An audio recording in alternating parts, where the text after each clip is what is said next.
Hello, everyone. This is Daliana. Today, with great sadness, I pronounce the death of the data scientist show.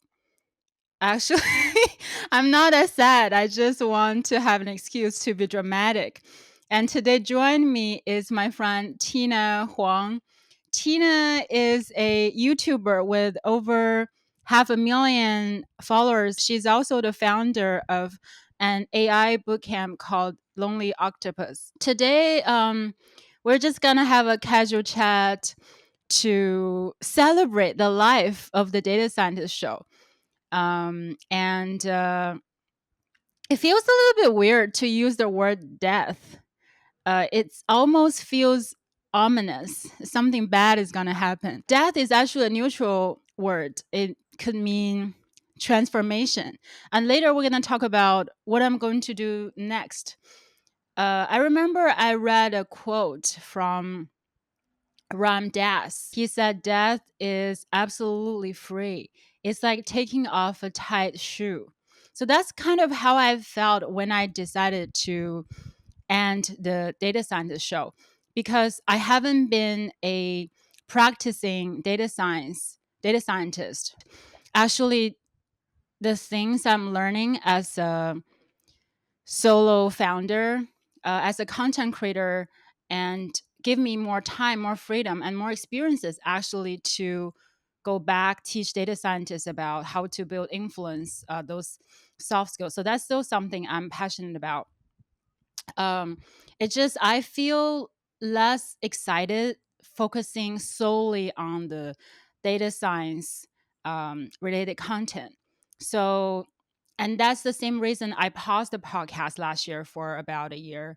Tina, have you had a phase where you have to kill your content baby? You have to announce the death of a maybe like era of your content creation phase and rebirth? Maybe not as dramatic as you, but I did. So because I had the same thing, right? I quit being a data scientist at Meta and I kept on making data science content. It just felt like it wasn't really me anymore. Like I felt like I was just saying the things that I used to do, but it wasn't representative of the person who I am now and the person who I wanted to become.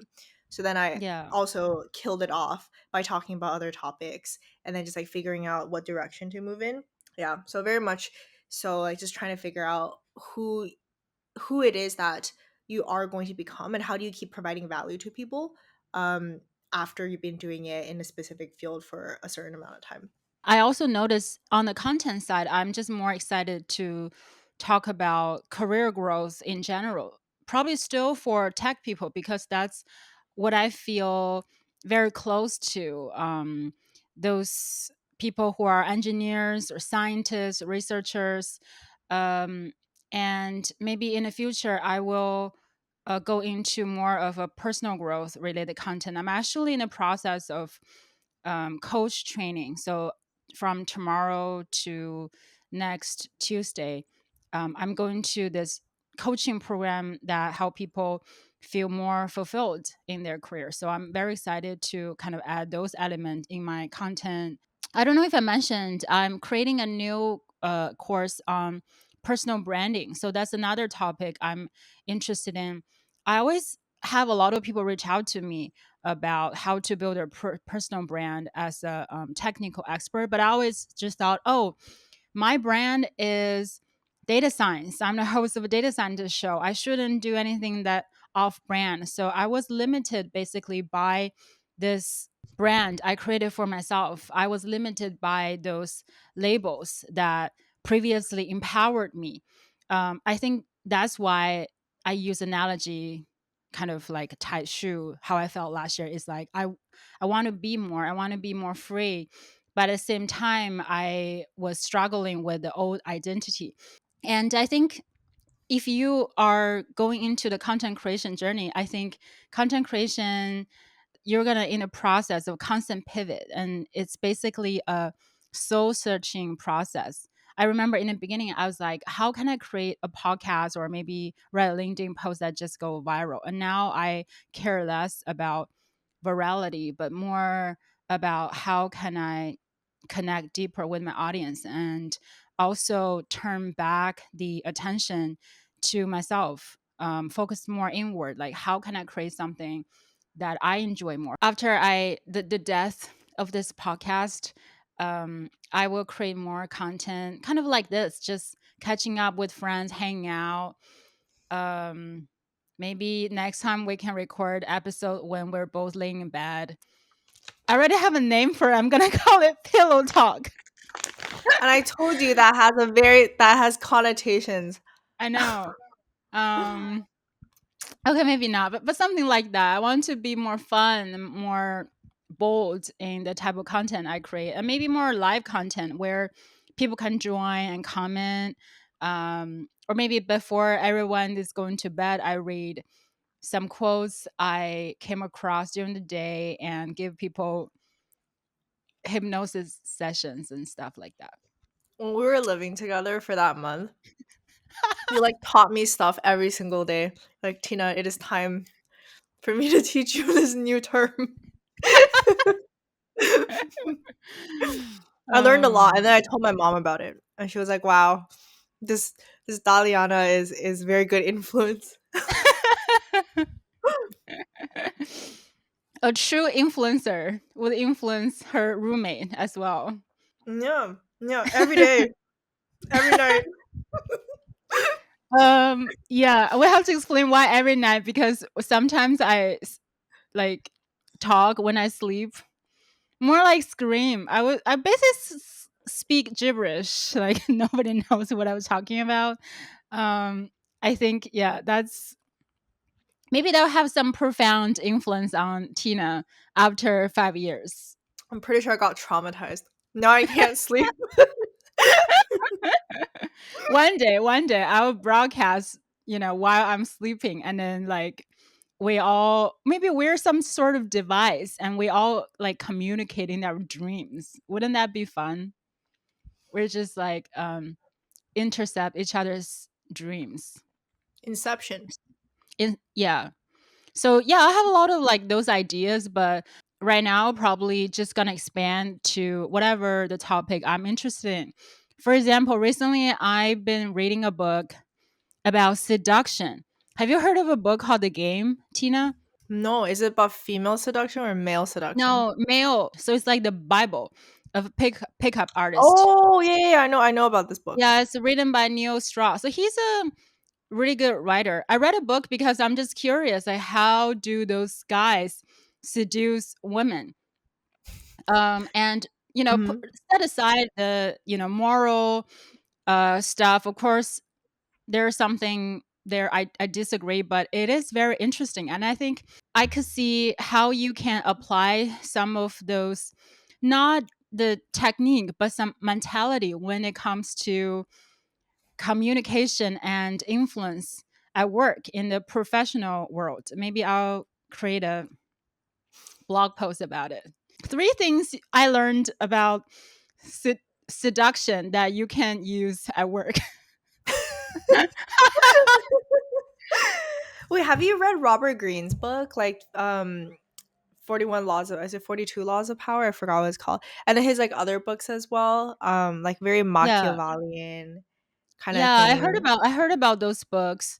I think some part of it could work, but I think it's definitely good to know those things and be aware if someone's using that on you. But I'm not sure exactly I agree with everything. So, for example, he talked about, oh, you need to be careful, hide your power. I think it could work in a specific circumstance, in a situation, but maybe in other situations, you need to advocate for yourself. So, what's your view on that? Do you think that could mm, make people behave in a non-authentic way when they interact with people? Do you think everyone will become secret manipulators? Does being authentic mean that you say everything that you want? Is it just saying the absolute complete truth for something? It's really hard to say. Like, because is authenticity, because like people have good parts and bad parts of themselves. Everybody does. And maybe like these Machiavellian, just like darker parts of human nature is still part of you. So by being authentic to yourself, are you supposed to succumb to those traits, or are you supposed to resist those traits? And I think that's very difficult for us to figure out.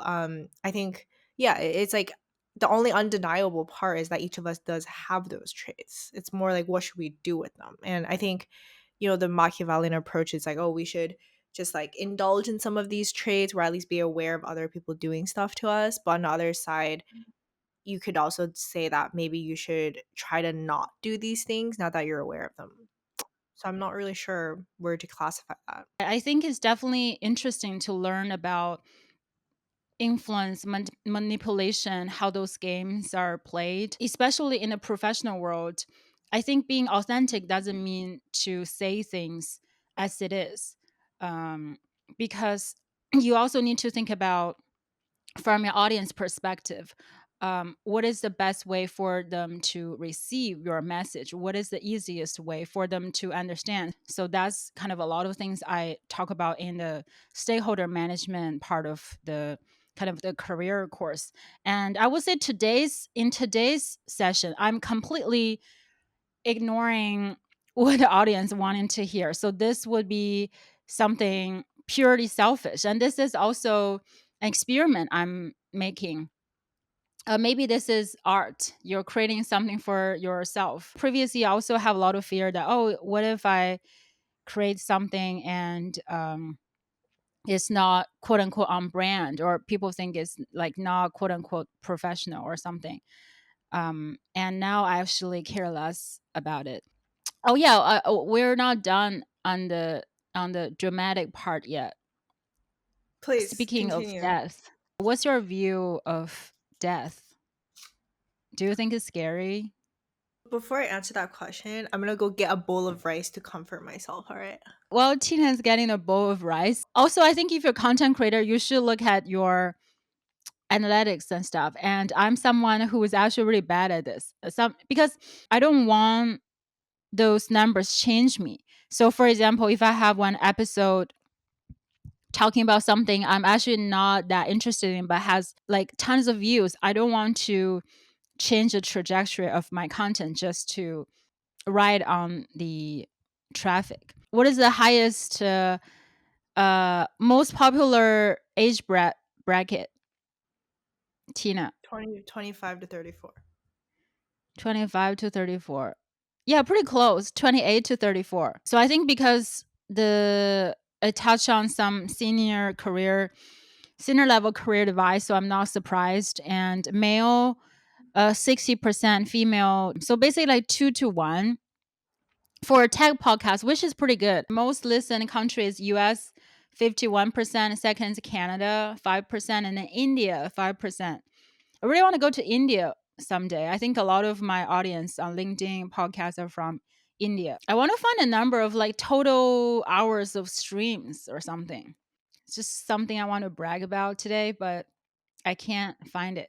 Oh, yes. So it has been played over 300,000 times. Consumption hours, 423 hours. So basically, I think this is like the thing you have to do in a funeral. You need to read about this person's achievement, celebrate their life. Oh, actually, I need to talk about this. I have a folder on my phone, Tina. I think I showed you. So whenever someone on LinkedIn DM'd me, "Oh, I really like your podcast."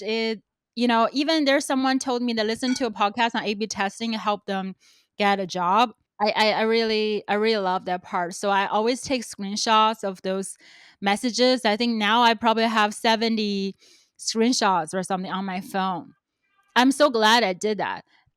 So just remind myself like this is what I'm doing is useful for other people, and I'm making a little bit of impact in everyone's life.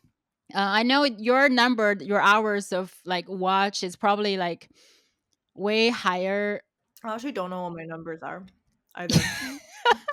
but you have someone manage your No, stuff, because I right? don't like looking at my numbers. It makes me stressed. Because I'm just Yeah, I like, don't like look at I my always feel numbers like I'm either. not good enough. So that's why I just don't do it Yeah. anymore. Yeah. It's a celebration of everything that happened, which is pretty crazy if you actually think about those numbers, though. Like, that's the number of lives, the amount of people's time that you've touched, which is kind of crazy. Is that like that many people cared enough to listen to you at a certain time in their lives? And time is a very valuable resource. I met some people when I was traveling. So I was doing the tire data scientist meetup tour when I was traveling. I was hosting those meetups in New York. Did I do one in Seattle? And Austin. So basically, data scientists rant about their work. And some of them found me through the podcast and they told me, oh, I like listen to a podcast when I go for morning walks or drive. And I remember this one guy said, oh, after the pandemic, I don't drive that much anymore. So I stopped listening to your podcast.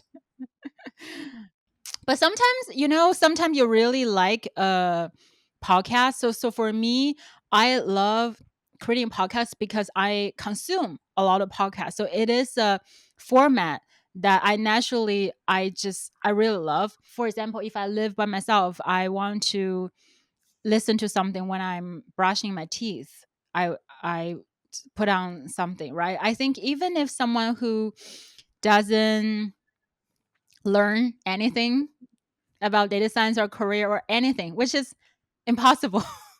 But they just make them feel less lonely. I think that's a win for the podcast, or that made me feel good. I also kind of torn between creating some very dense type of content.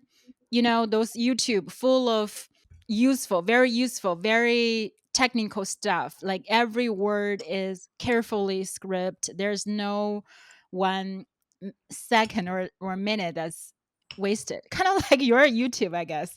I Mm. was I thinking don't maybe I script my should videos. create I don't script my yours is videos. but yours is like still very, very informative, like packed of information. Mhm.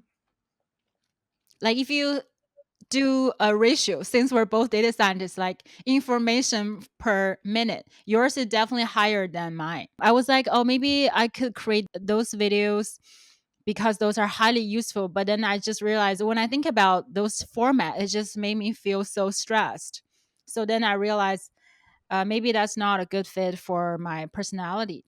I think after you create content long enough, you don't think about what your audience will like, what will go viral. You think more about what is the best content that kind of fits my personality. Because if you want to play the long game, you have to be able to have that motivation to be consistent. And the only way to be consistent is to do it in a way that you enjoy. And you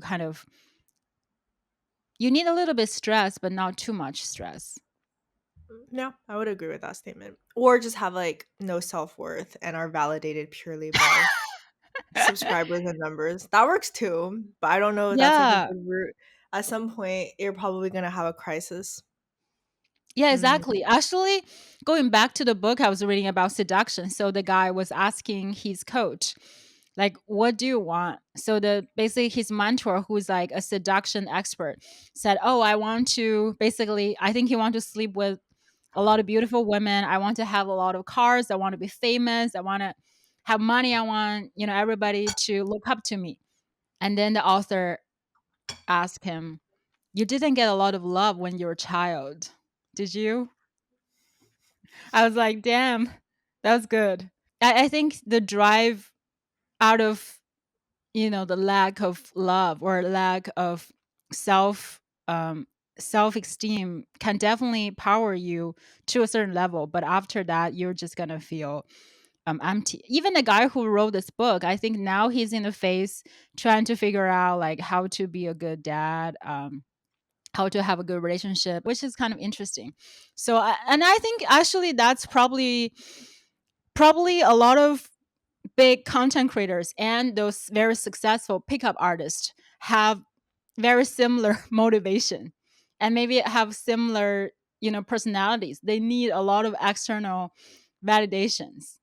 I think having a little bit of desire for external validation is important because if you had no desire for external validation at all, probably you also wouldn't care to even like do this. So I think for all of us that are in this career, we do somewhat care about the external validation. I think it's more about how to like how we internalize it, and how like the way that we deal with it is quite important in terms of, because not all validation is necessarily good, right? It's like, just you can get a lot of views, or you can get a lot of like engagement by doing a certain type of content, but it doesn't necessarily mean that's actually good engagement. It could, it could be things that don't make you happy. It could actually also be things that are not necessarily like useful for people either. Like, just because something's popular doesn't mean it's good or useful. That's quite important to keep in mind. When I was just started the content creation journey, when I spent a lot of time writing something and didn't perform well, it really sucks, that feeling. Now, of course, I still have that, feeling, but I notice it affect myself less. And when I realize that, it feels very powerful. Oh, I don't really care um, if I only get, say half of or 10% of those viral posts, and I'm still myself. Do you give yourself permission to fully experience yourself, those nice positive thoughts and those dark thoughts? Do you allow yourself to go to those places? um yeah, I think those are the things that make us human. I don't believe in an objective right or wrong or good and bad personally. Might be a little controversial, but I don't actually think there is an objective. Maybe there is. Maybe like, somebody gets to say that, but I have not Mhm. yet since accepted the fact that there is definitely what is good or bad, or what should or should not be done. There's too much gray area. The older you get, I feel like the more you realize that things are not black and white. That's kind of how I feel. Yeah, that's the podcast we talk about, but we never we never Mhm. did. We're gonna call it "It's Not Black and White." And also recently, because I've been living in Asia, especially when I'm in China, I consumed a lot of Chinese social media, and I forced Tina to watch Yeah. the short videos I sent her, and she never did. She When I sends me see you short next time videos. again, I'm just going to like force you to watch those videos I sent you until you She's finish. literally like a grandma. Like, if you guys ever were like, a parent, if your parents ever do this, like they would just like randomly send you links of stuff, of like Yeah, random videos and things. It's like, oh, like this is not good for your health, or like, look at yeah. this, like thing is gonna kill you. Yeah, that's what Daliana does to me. She just sends me these random links that I'm supposed to like learn from, I think. Just Except like, that, yeah. And that's my love language. I don't send those links to a lot of people. I only maybe have like two, three people I feel comfortable just random send links. oh, that's your love language? Oh my god. I feel so flattered now. I should watch them. So you said it 10 times. I don't believe you anymore. Sometimes I watch it. It's just that sometimes the things that you send me is like too advanced for my brain. I don't get it. Because it's like, Yeah.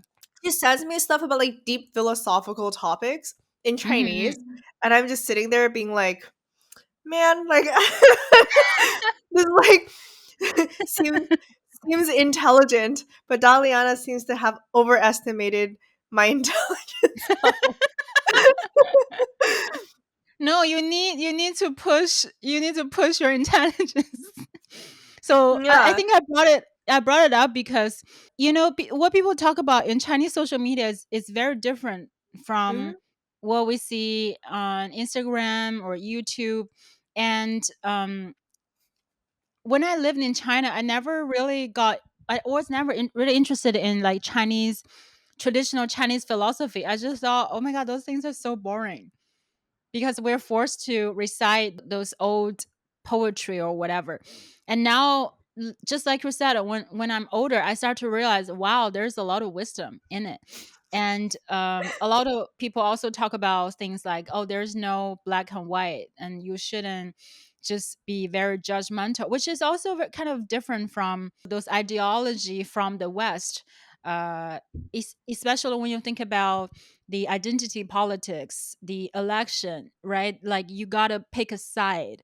And if you argue, oh, it's there's no always black and white, and people would shame you. Oh, don't play this, two-sided arguments, just pick a side. And then especially on social media, you have to be controversial, you have to be extreme to go viral. I think that's another reason that I kind of don't want to create those type of contents that, oh, Python or R, should you get a master degree? Is FANG companies bad? So I agree. There's no black and white. There's only different perspectives and different situations. Maybe in some sort of local maximum, minimum, some local optimization. I'm going back to data science term again. I So let me understand what stop. you mean. I exactly understand what you mean. Probably Yeah, because I was also a data scientist. But I get it. I get it. I get it. I understand. yeah. Yeah, and especially like going back to the Chinese philosophy stuff, like I got pretty Hmm. into that too. Even like prior to meeting you, but then we talked about that like quite significantly, I think, when we were in Hong Kong together. Yeah, it's just like I used to feel like, oh, like I don't need like belief systems and like things like that. It's like I was so sure of myself. And I realized again, like the older I get, the less sure I become of a lot of things. And I just realized that there's so much nuance in everything, and especially in like Chinese philosophy. What I really like about it is that it's very like circular in nature. I think Chinese people generally just have like a circular viewpoint about most things.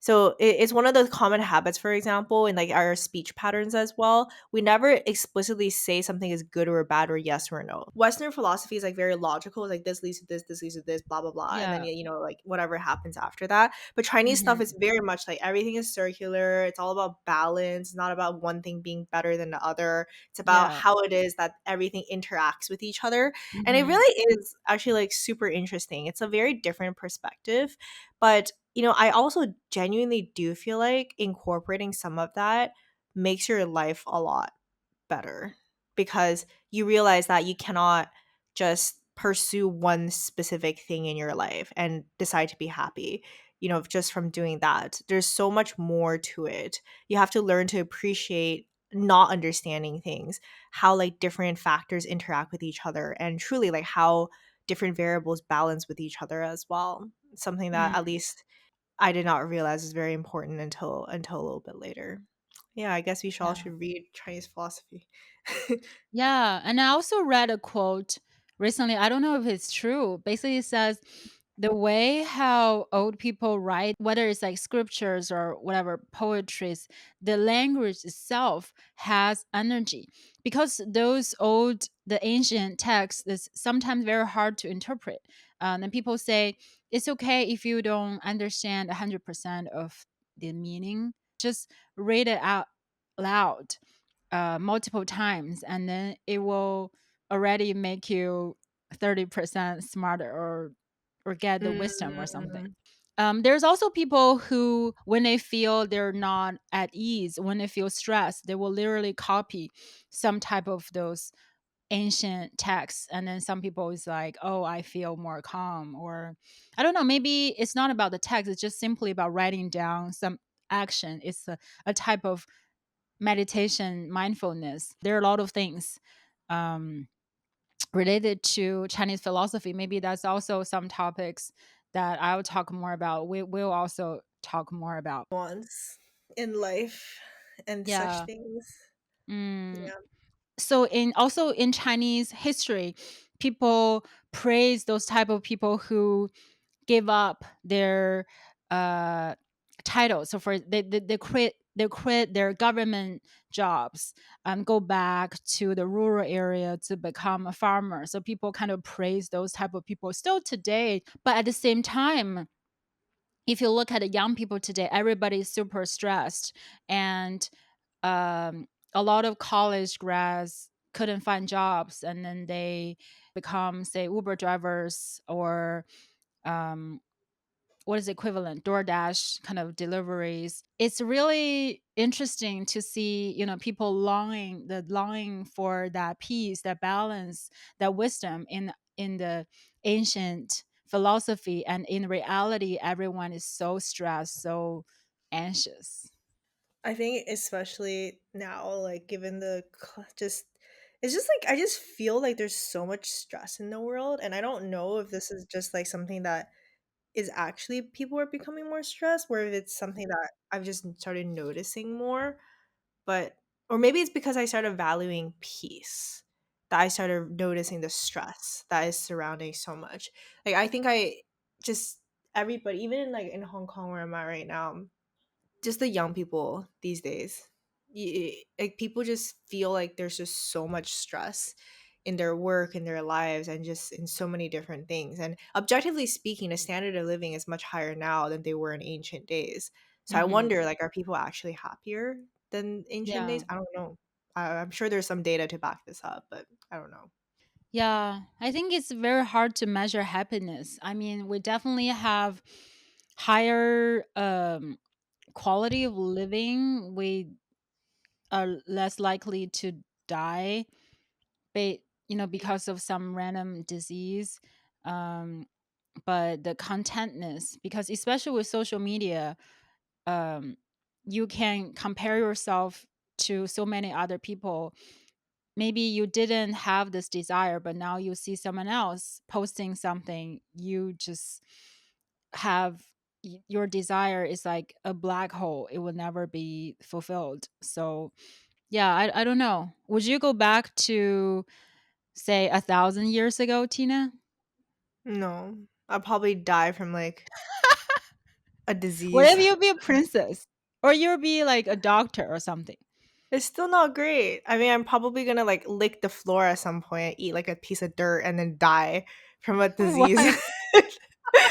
Because at that Okay. time, I wouldn't know that you shouldn't eat dirt, and I'll probably eat it, Mm. and then I'll just get like a bacterial infection, and then Mm. just yeah, I'll probably get to the Okay. ripe old age of like 3, or Yeah. even if I survive to adulthood, I would live Hmm. until like what is average life expectancy, like 20. Yeah, so Do you no. believe in like past lives? I don't really believe in like an explicit past life or afterlife per se, but I do think that there is more in life than just the mundane, than Mm. the reality that we perceive. I think there is something greater than that. Not quite sure what though. So I guess I would consider myself spiritual. Where do you think we go after we die? The Tao. What is it? The Tao. The The Taoist. Tao. the Tao. Yeah, I don't know. I'm sorry. I'm just like making stuff up because I'm getting Is it sleepy like a now. spirit? You mean like you mean we become part of how do you translate Tao into English? Is it Tao? Does it mean like a pattern? The truth of the universe? The Yeah, ultimate Tao is truth? like everything. Tao is like everything and nothing all at the same time. Mm. Okay, Yeah. all thing and everything at the same time. So that's what happens after you die. Oh, yeah, I don't know what happens after you die, to be honest with you. Mm. I think it's because yeah, I don't know. I think it's hard to perceive there being nothing Mm. at all, but I also, at least personally, don't really think, I'm not sure what happens. So that's kind of why, like, in some ways, I like Eastern philosophy a lot Mhm. because there's a lot of emphasis on Eastern philosophy, not on the afterlife, but about how to live a Yeah. good life, right? It's not about things that you should do to have a better afterlife. It's about how to actually Mm. lead a good life, the current life. So I actually do appreciate that quite a lot, precisely because I'm not really sure what happens after.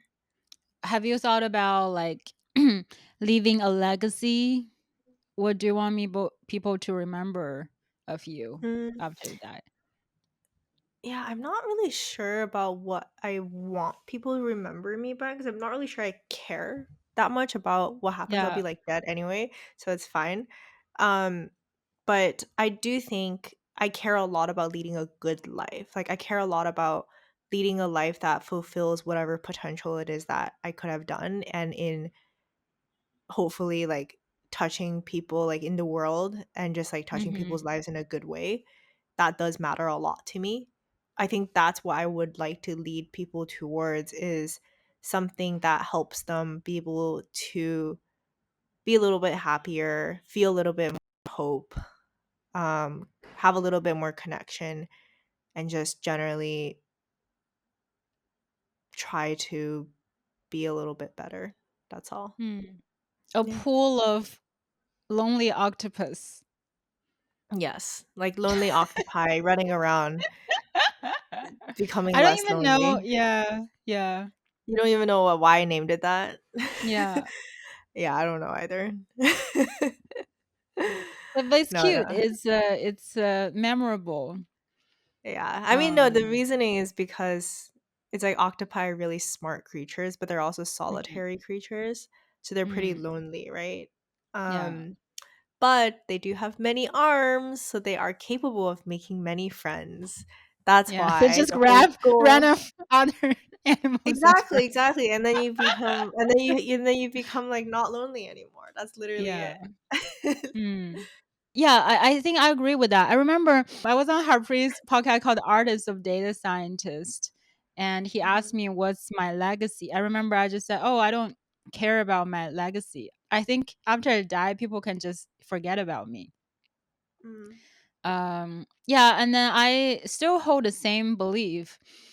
Um, I think the most important thing is to have that experience when I'm here, and after I die, I really don't care. I think it's a burden to people if they have to feel sad or something. It would be nice if they feel a little like kind of inspired by you. I think maybe when I was a child, I was reading uh biographies of like Newton or some other famous scientists. I was like, oh, I want to be someone who people can still remember after hundreds of thousands of years or have some sort of statue.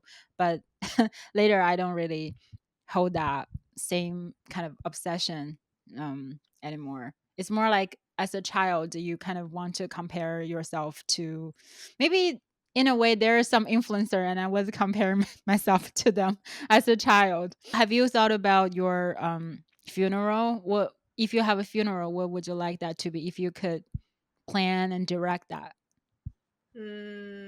I want it to be fun. Like I want it to be like a game that everybody plays. Yeah? Yeah.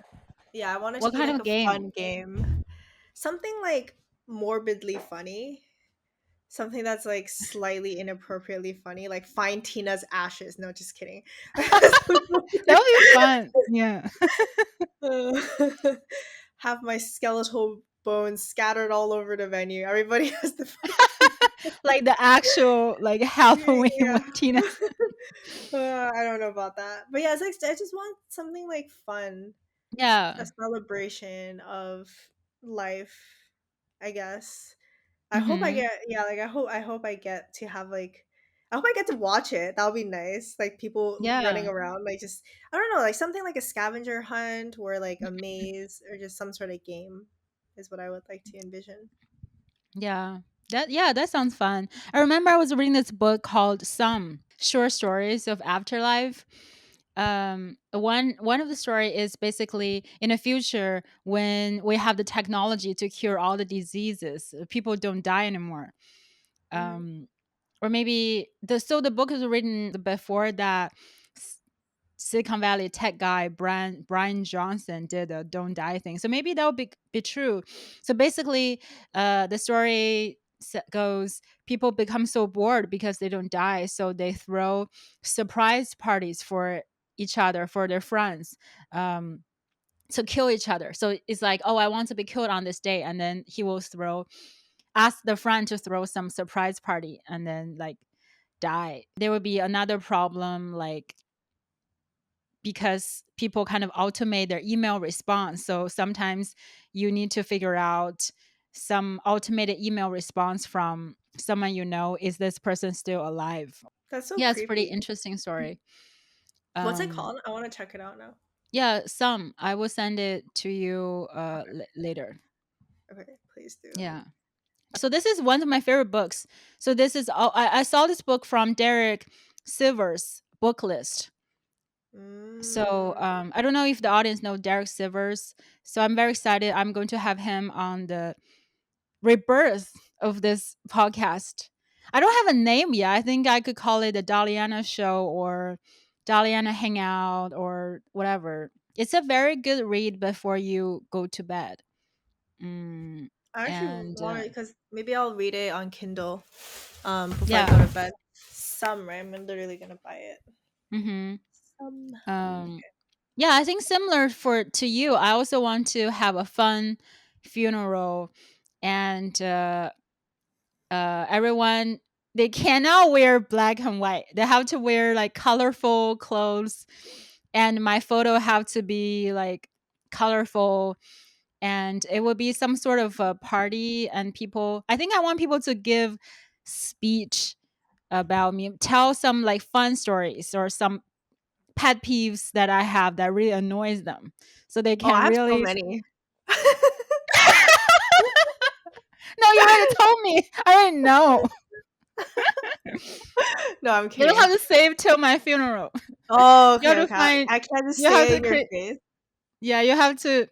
You have to find new content. Oh, damn it. Okay. So yeah, I wanted to be people, you know, rant about me. But of course, if someone want to cry, that's okay too, because people love me so much. That's the ego talking. That's um, why you need some ego. yeah, I need some ego. And I think I want to maybe do some matchmaking thing at a funeral, because just imagine in our age, people gonna be like widowed. Some other friends probably Going to be widow. That's have so divorced or sad. lost their husband or wife. So it's like, I think it'd be pretty cool. They meet like the person have their second or third marriage, or someone accompany them for the last stage of their life at my funeral. I think that's pretty useful. I still want to be useful after I Even die. in I think I'll death. be Wow. happy. Yeah. Yeah, I think I'll do some matchmaking thing for old people in my funeral. Okay. Hopefully, I don't Yeah. have to use that service. I think that's a good celebration of the data scientist show. So the data scientist show is ending, but I'm still going to use the same platform. I'm gonna call it something else, which I haven't decided because I can never decide on anything. Yeah. Any words from you, Tina? No, not really. I hope we made sense because I was after I decided to eat a bowl of rice with salmon, I literally Yeah. like was like half asleep towards the second half. So I hope it made sense. Okay. Yeah, it makes Yeah, sense because we're in this twilight zone. I We're see. sending the spirit of the data center show away. So if you Okay, take a deep breath with me, okay. we're officially saying goodbye to the old Goodbye. data scientist show and the spirit, and wish you well in afterlife. And we Okay. welcome the rebirth of the new podcast. Yes. Yes. Okay. Yeah. All right. So if you have listened all the way here, thank you so, so much. I really feel honored to spend this virtual time with you. Actually, before I end, I just want to share when I was a child, when I was maybe a teenager, I just thought it's such a cool job to be like a radio host, like a live radio host. When I'm in a car or in a bus, you hear this radio host, they tell some story, they read their audience some messages live and play music. I just thought it's such a cool job. I wish I could do that job. I think in a way that I have realized my childhood a dream. That's pretty cool if I you want really to think about cry. it. Yeah, Yeah, I that's think it's actually so cool really to. cool. Yeah, thank you. How people listen to your voice. All right, that's it. See you next time. Bye bye. Bye bye.